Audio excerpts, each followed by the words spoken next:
Bismillahirrahmanirrahim. Welcome to Medical Medics. Today the topic of our discussion is glycolysis. इससे पहले वाली video के अंदर हमने ग्लाइकोलिसिस के फर्स्ट 3 स्टेप्स की बात करी थी, जिसमें हमने ग्लूकोज से glucose 6 phosphate, then fructose 6 phosphate and fructose 1,6 bis phosphate को बना लिया था। तो एक बार से क्विक रिव्यू ले लेते हैं कि सबसे पहले हमारे पास था ग्लूकोज। ग्लूकोज की हमने करवा दी फॉस्फोराइलेशन, तो हमारे पास बन गया glucose 6 phosphate in the presence of hexokinase. फिर हमने ग्लूकोज 6 फॉस्फेट की आइसोमराइजेशन कर ली, जिसकी वजह से बना fructose 6 phosphate in the presence of phospho glucose isomerase. तो बन गया फ्रुक्टोज 6 फॉस्फेट। उसके बाद आया सेकेंड रेगुलेटरी स्टेप, जिसके अंदर हमने फॉस्फोफ्रुक्टोकाइनेज इंजाइम 1 इंजाइम को यूज़ किया और हमारे पास बन गया फ्रुक्टोज 1,6 बिसफॉस्फेट। अब हम आगे चलते हैं। अब ये जो फ्रुक्टोज 1,6 बिसफॉस्फेट होता है, इसकी हम क्लीवेज कराएंगे in the presence of aldolase enzyme. Cleavage कौन से दो प्रोडक्ट्स के अंदर हो रही होती है? एक होता है डाईहाइड्रोक्सी एसीटोन फॉस्फेट और एक होता है ग्लिसरल्डिहाइड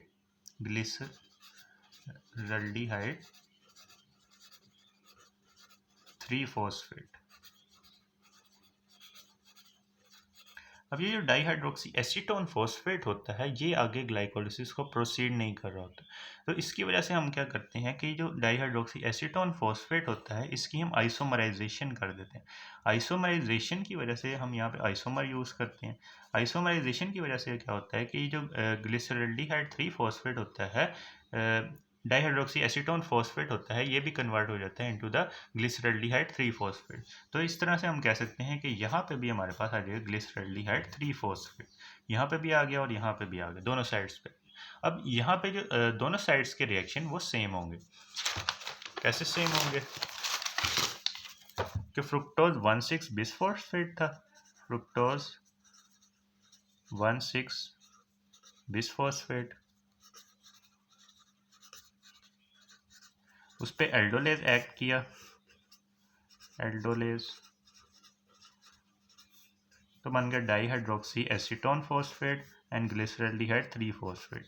इधर आइसोमरेज आएगा, तो ये जो डाईहाइड्रोक्सी एसीटोन फॉस्फेट होता है, ये भी कन्वर्ट हो जाएगा ग्लिसरल्डिहाइड 3 फॉस्फेट के अंदर। अब जो नेक्स्ट स्टेप्स होंगे वो दोनों तरफ सेम होंगे, यानी यहाँ पे भी ऐसे ही रिएक्शन प्रोसीड करेंगे और यहाँ पे भी। सबसे पहले हम बात कर लेते हैं ग्लिसरल्डिहाइड 3 फॉस्फेट की। अब ये जो ग्लिसरल्डिहाइड 3 फॉस्फेट होता है, ये कन्वर्ट होगा 1,3 बिस फॉस्फोग्लिसरेट के अंदर। कैसे कन्वर्ट होगा? ये भी रिएक्शन रिवर्सिबल होगा। रिवर्सिबल रिएक्शन होगा, जिसमें हम बनाएंगे 1,3 बिस फॉस्फो ग्लिसरेट।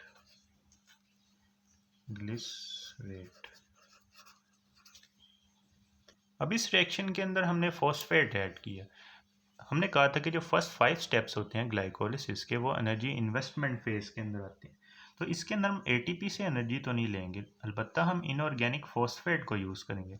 ये जो इनऑर्गेनिक फॉस्फेट होता है, ये ऐड होकर हमारे पास बना देगा 1,3 बिसफॉस्फोग्लिसरेट। उसके अलावा यहाँ पे जो इंजाइम होता है वो होता है ग्लिसरल्डिहाइड 3 फॉस्फेट डिहाइड्रोजिनेज।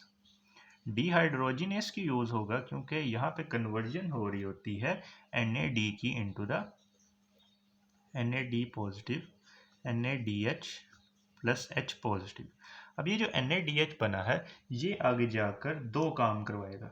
या तो ये इलेक्ट्रॉन ट्रांसपोर्ट चेन के अंदर एंटर हो जाएगा, और इलेक्ट्रॉन ट्रांसपोर्ट चेन के अंदर जब ये एंटर होगा तो ये फॉर्मेशन करवाएगा, इलेक्ट्रॉन ट्रांसपोर्ट चेन के अंदर 3 ATPs की फॉर्मेशन करवाएगा। उसके अलावा ये जा सकता है पायरोवेट के अंदर, और पायरोवेट हमें पता है कि पायरोवेट से बनता है लैक्टेट। पायरोवेट से क्या बनता है? लैक्टेट। उसकी कन्वर्जन के अंदर इन्वॉल्व हो जाता है in the presence of lactate dehydrogenase. तो ये NADH इसका काम हो गया। या तो ये इलेक्ट्रॉन ट्रांसपोर्ट चेन के अंदर जाकर 3 ATPs की फॉर्मेशन करवा देगा, या फिर ये पायरोवेट की लैक्टेट के अंदर जो कन्वर्जन होती है उसके अंदर ये इन्वॉल्व हो जाएगा। तो इससे हमारे पास बन जाएंगे 1,3 बिसफॉस्फोग्लिसरेट। उसके अलावा बात करें तो ये वाला जो स्टेप है ये हमारे पास फर्स्ट ऑक्सीडेशन रिडक्शन रिएक्शन होता है ग्लाइकोलिसिस का। तो ये हमारे पास हो गया 1,3 बिसफॉस्फोग्लिसरेट। अब नेक्स्ट जो रिएक्शन होता है इसके अंदर हमारे पास बनता है 3 फॉस्फोग्लिसरेट। 3 फॉस्फोग्लिसरेट।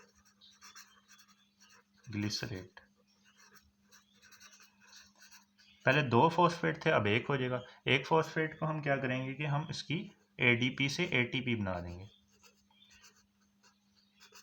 एडीपी से एटीपी बन गई। तो इस तरह की कन्वर्जन को हम कहते हैं सबस्ट्रेट लेवल फॉस्फोराइलेशन कह सकते हैं यहाँ पे, substrate level energy production. Substrate level.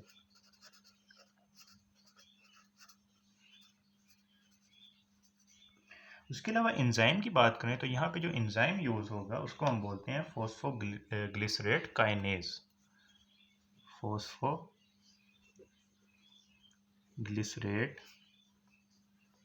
Kinase. अब ये जो 3 फॉस्फोग्लिसरेट था उसको हम कन्वर्ट कर देंगे 2 फॉस्फोग्लिसरेट के अंदर, यानी पोजीशन 3 से पोजीशन 2 पे ले आएंगे। 2 फॉस्फोग्लिसरेट, 2 फॉस्फोग्लिसरेट। और यहाँ पे हम एंजाइम यूज करेंगे म्यूटेज। ये म्यूटेज एंजाइम आ गया। तो 2 फॉस्फोग्लिसरेट से हम आगे बनाएंगे फॉस्फोइनोल पायरोवेट। इस पे एंजाइम आएगा इनोलेज। इनोलेज एंजाइम आएगा, उधर से वाटर निकल जाएगा और बन जाएगा फॉस्फोइनोल पायरोवेट। तो ये जो फॉस्फोइनोल पायरोवेट होता है ये सेकंड लास्ट प्रोडक्ट होता है ग्लाइकोलिसिस का। इसी तरह ये वाले प्रोडक्ट यहाँ पे भी सेम बनेंगे कि ग्लिसरॉल्डिहाइड 3 फॉस्फेट कन्वर्ट होगा 1,3 बिसफॉस्फोग्लिसरेट के अंदर, फिर 1,3 बिसफॉस्फोग्लिसरेट कन्वर्ट होगा 3 फॉस्फोग्लिसरेट के अंदर, और फिर 2 फॉस्फोग्लिसरेट, और फिर फॉस्फोइनोल पायरोवेट। अब ये जो फॉस्फोइनोल पायरोवेट होता है इसके बाद हमारे पास शुरू होता है third regulatory step, phosphoenol pyruvate. Phosphoenol pyruvate. Phosphoenol pyruvate से बनता है पायरोवेट। एक पायरोवेट इधर बनेगा और दूसरी साइड पे भी बनेगा। और इधर जो एंजाइम ऐड करता है उसको हम बोलते हैं पायरोवेट काइनेज। Pyruvate kinase. और इधर एटीपी एडीपी आएगा और एटीपी की फॉर्मेशन हो जाएगी। एडीपी आएगा और एटीपी की फॉर्मेशन होगी, और ये वही वाली होगी सबस्ट्रेट लेवल एनर्जी प्रोडक्शन। तो इस तरह से हम ये लास्ट स्टेप है। अब ये जो पायरोवेट काइनेज होता है इसकी रेगुलेशन की बात कर लेते हैं। इसको बेसिकली 2 मैकेनिज्म रेगुलेट कर रहे होते हैं। एक होता है इसका feed forward regulation. Feed forward regulation की जब हम बात करते हैं तो जो हमारे पास था फ्रुक्टोज 1,6 बिसफॉस्फेट, ये वाला प्रोडक्ट, ये जो फ्रुक्टोज 1,6 बिसफॉस्फेट होता है यही आके एक्टिवेट कर देता है पायरोवेट काइनेज को, यानी फ्रुक्टोज 1,6 बिसफॉस्फेट, इसकी जब कंसंट्रेशन हाई होगी तो ये पहले से ही इस एंजाइम को तैयार कर देगा कि ये एक्टिव हो जाए इस कन्वर्जन के लिए। तो ये इसकी फीड फॉरवर्ड रिएक्शन की बात होगी। नेक्स्ट हम इसकी जो इसकी कोवलेंट रेगुलेशन होती है लिवर के अंदर उसकी बात कर लेते हैं। लिवर के अंदर जब हम इसकी कोवलेंट रेगुलेशन की बात करते हैं तो वेल फेड स्टेट के अंदर, वेल फेड स्टेट में हमें पता है कि इंसुलिन रिलीज होती है। इंसुलिन जब रिलीज होगी तो इस एंजाइम की भी, जो हमारे पास पहले वाला एंजाइम था फॉस्फोफ्रुक्टोकाइनेज 2 एंजाइम, इस एंजाइम की भी उस एंजाइम की तरह 2 एक्टिविटीज हैं। एक इसकी काइनेज एक्टिविटी है और एक इसकी फॉस्फेटेज एक्टिविटी है। जब इंसुलिन ज़्यादा होगा तो ये डीफॉस्फोराइलेशन करवा देता है। डीफॉस्फोराइलेशन। इस डीफॉस्फोराइलेशन की वजह से क्या होता है कि ये काइनेज एक्टिविटी एक्टिव हो जाती है और फॉस्फेटेज एक्टिविटी इनहिबिट हो जाती है। अब ये जो काइनेज एक्टिविटी है जब ये एक्टिव होगी तो ये एक्टिवेट कर देगी पायरोवेट काइनेज को। उसके अलावा क्योंकि वेल फेड स्टेट में हमने ग्लूकोज को तोड़ना होता है, यानी ग्लाइकोलिसिस को प्रोसीड करवाना होता है, तो हमें इस एंजाइम की एक्टिवेशन चाहिए होती है। तो क्या होगा कि वेल फेड स्टेट में इंसुलिन ज़्यादा होगी, इंसुलिन क्या करेगी, डीफॉस्फोराइलेशन की वजह से काइनेज एक्टिविटी एक्टिव हो जाएगी और फॉस्फेटेज एक्टिविटी इनहिबिट हो जाएगी, जिसकी वजह से क्या होगा, पायरुवेट काइनेज एक्टिवेट हो जाएगा।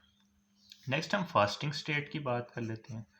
फास्टिंग स्टेट की, जब हम फास्टिंग स्टेट की बात करते हैं तो इसके अंदर इंसुलिन कम होता है, ग्लूकागोन ज़्यादा होता है, जिसकी वजह से क्या होता है कि फॉस्फोराइलेशन हो जाती है। फॉस्फोराइलेशन, अब ये फॉस्फोराइलेशन दो काम करवाती है, ये काइनेज एक्टिविटी को इनहिबिट करती है और फॉस्फेटेज एक्टिविटी को एक्टिव करती है, जिसकी वजह से क्या होता है कि ये पायरुवेट काइनेज इनएक्टिव यहाँ पे इनहिबिट हो जाता है। ये इनहिबिट होगा तो ये वाली कन्वर्जन नहीं होगी, ये वाली कन्वर्जन नहीं होगी तो ग्लाइकोलिसिस नहीं होगी, यानी ग्लूकोज नहीं टूटेगा। और फास्टिंग में हमने ग्लूकोज को बचा के रखना होता है, ग्लूकोनियोजेनेसिस करवानी होती है, तो इस तरह से हम ग्लूकोज को बचा लेते हैं। तो ये हमने पायरुवेट काइनेज की रेगुलेशन की बात कर ली। अब एक बार हम रिव्यू ले लेते हैं कि कौन कौन से रेगुलेटरी एंजाइम थे। बेसिकली 3 रेगुलेटरी स्टेप थे, तो 3 रेगुलेटरी एंजाइम होंगे। सबसे पहला एंजाइम था हेक्सोकाइनेज, हेक्सोकाइनेज और ग्लूकोकाइनेज, काइनेज,